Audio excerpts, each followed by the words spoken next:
त्र्यम्बकं यजामहे सुगन्धिं पुष्टिवर्धनम्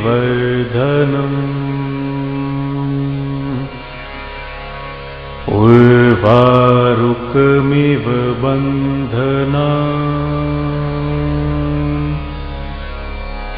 मृत्योर्मुक्षीयमामृतात्।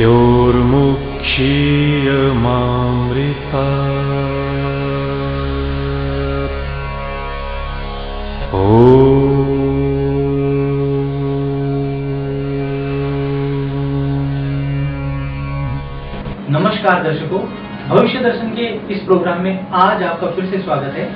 आज हम चर्चा करेंगे ग्रहों की दशाओं के बारे में। कहते हैं कि परमात्मा ने जब सृष्टि की रचना की तो ब्रह्मा जी ने तो सृष्टि को बना दिया, विष्णु जो है खाना पीना देंगे और शिव जो है डिस्ट्रॉयर लॉर्ड है, अर्थात शिव संहारक है। तो ब्रह्मा ने सृष्टि बनाई, विष्णु खाना पीना देगा, शिव संहारक है। शिव क्या है, सभी चीजों को नष्ट करने वाले हैं। तो ब्रह्मांड की जो स्थिति है वह ब्रह्मांड जो है 360 डिग्री का और मौसमी की तरह बना हुआ है।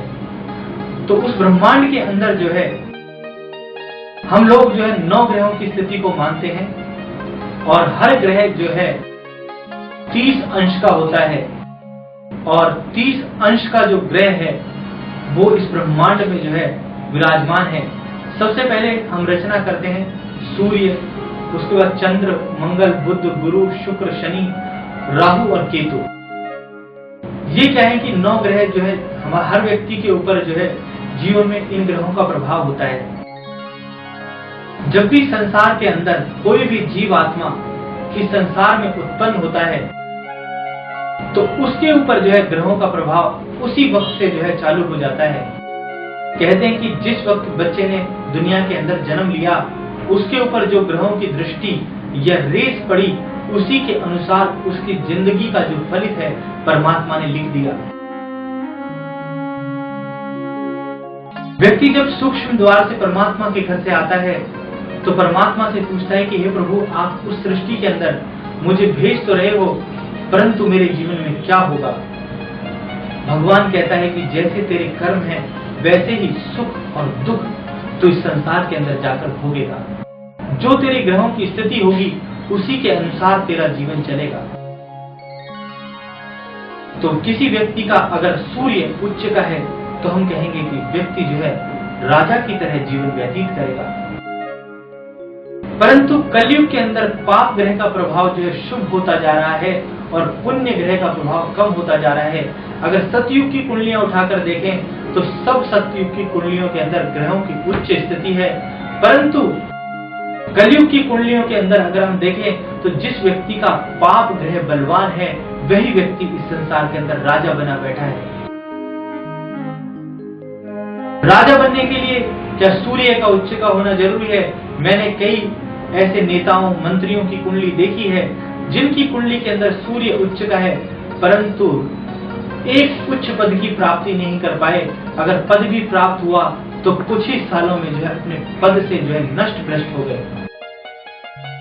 परंतु जिस व्यक्ति की कुंडली में मैंने देखा कि शनि विराजमान है या शनि उच्च का है, उस व्यक्ति को राज्य अवश्य प्राप्त हुआ। हम चर्चा करें अटल बिहारी वाजपेयी की, जिनकी कुंडली के अंदर लगन में शनि बैठा हुआ था और वह उन्होंने 5 साल अपना जो है राज्य पूरा किया। हम चर्चा करें श्रीमती इंदिरा गांधी की, जिनकी कुंडली के अंदर जो है कर्क लगन में शनि विराजमान था और उन्होंने जो है राज्य भोगा। तो कलयुग के अंदर जो पाप ग्रह है उसका प्रभाव व्यक्तियों के जीवन के ऊपर ज्यादा शुभ होता जा रहा है, क्योंकि कलयुग जो है पाप ग्रह जो है शुभ फल देते जा रहे हैं, लोगों को अशुभ फल नहीं दे रहे। और जो सतयुग की कुंडलियां थी उन कुंडलियों के अंदर अगर चंद्रमा भी उच्च का है, गुरु भी उच्च का है, तो उस व्यक्ति को काफी फल मिलते रहे। मैंने कई लोगों की ऐसी पत्रियां देखी कि दिन के 4-5 ग्रह भी उच्च के हैं, परंतु जीवन के अंदर कुछ ना कुछ कष्ट अवश्य भोग रहे हैं, क्योंकि प्रारब्ध का जो कर्म है वह हमारा पीछा नहीं छोड़ता। कहीं ना कहीं जन्म कुंडली के अंदर व्यक्ति को जो है कोई ना कोई दोष लग जाता है। जैसे अगर सूर्य नीच का हो तो हम कहेंगे कि सूर्य नीच का होने के कारण उसके ऊपर पितृ ऋण प्राप्त हुआ।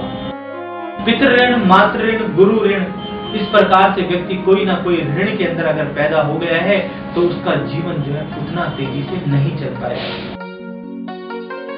पितृ ऋण है तो पितृ शांति कराएं, और मातृ ऋण है तो माता का सम्मान करें और पिता का भी सम्मान करें।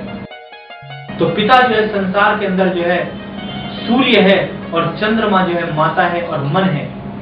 तो हर ग्रह की स्थिति के द्वारा आप जान सकते हैं कि उस व्यक्ति के घर की स्थिति क्या होगी। अगर किसी व्यक्ति के घर में बहुत ज्यादा सीलन या सीपेज आ रही है तो मैं बिना देखे ही बता सकता हूं कि उस व्यक्ति के ऊपर जो है अवश्य ही चंद्रमा की दशा होगी, क्योंकि चंद्रमा की स्थिति बता देती है कि अगर सीलन या सीपेज घर के अंदर है तो चंद्रमा की महादशा है, क्योंकि उसका घर जो है ज्यादा पानी से ठंडा हो रहा है। अगर मंगल की दशा चल रही है और मंगल नीच का है तो उसकी सारी की सारी चीजें इलेक्ट्रॉनिक खराब हो जाएंगी। अगर किसी की बुध की महादशा चल रही है तो व्यक्ति का अगर बुध शुभ है तो वह मधुर वाणी का प्रयोग करेगा, अच्छे लोगों से लिंक बनाएगा, अच्छे दोस्त मित्र बनाएगा। अगर बुध नीच राशि का है तो वह कटु वाक्यों का प्रयोग करेगा। तो ग्रह स्थिति व्यक्ति के प्रारब्ध से लेके अंत तक की स्थिति अवश्य बता सकता है, क्योंकि हर ग्रह का हर व्यक्ति के जीवन में प्रभाव होता है। अगर हम कहें कि किसी बच्चे के जन्म से ही राहु की महादशा आ गई तो वह बच्चा पढ़ने लिखने में जो असमर्थ हो जाएगा, और राहु अगर पंचम में है, माँ बाप कहते हैं कि बेटा पढ़ पढ़ पढ़ और अच्छे नंबर ला, आजकल कंपटीशन का जमाना है, परंतु क्या है कि बच्चा जो है स्ट्रेस में आकर अपने आप को हत्या कर लेगा या मर जाएगा। तो ऐसे व्यक्तियों को चाहिए कि बच्चे की जन्म कुंडली में अगर कोई पाप ग्रह है तो उस पाप ग्रह से निवृत्ति पाने के लिए, छुटकारा पाने के लिए उस बच्चे की कुंडली अवश्य दिखाएं, क्योंकि किसी भी व्यक्ति या बच्चे को आप कष्ट ना दें, क्योंकि जितना उसकी किस्मत में लिखा है वह उतना अवश्य ही उसको मिलेगा। परंतु क्या है कि बच्चा अगर आलसी हो रहा है, राहु की महादशा है, तो गोमेद रतन भी आप पहना सकते हैं। अब बारी है आपकी समस्याओं की। यह पत्र जो है हमें मेरठ से प्राप्त हुआ है और कमल किशोर जी लिखते हैं कि आचार्य जी, मेरा बच्चा पढ़ाई लिखाई में काफी होशियार था, परंतु अभी जो है वह बहुत ही कम परसेंटेज लेकर आ रहा है पिछले वर्ष से। आप इसकी ग्रह स्थिति देखकर बताएं कि इसके जीवन में क्या लिखा है।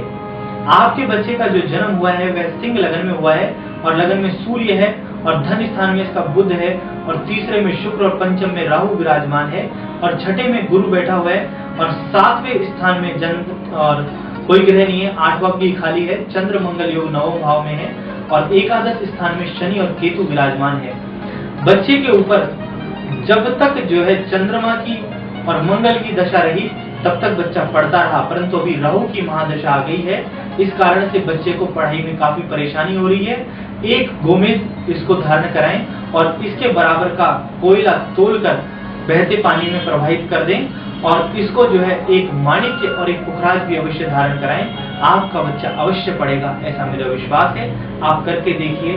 ओम शम।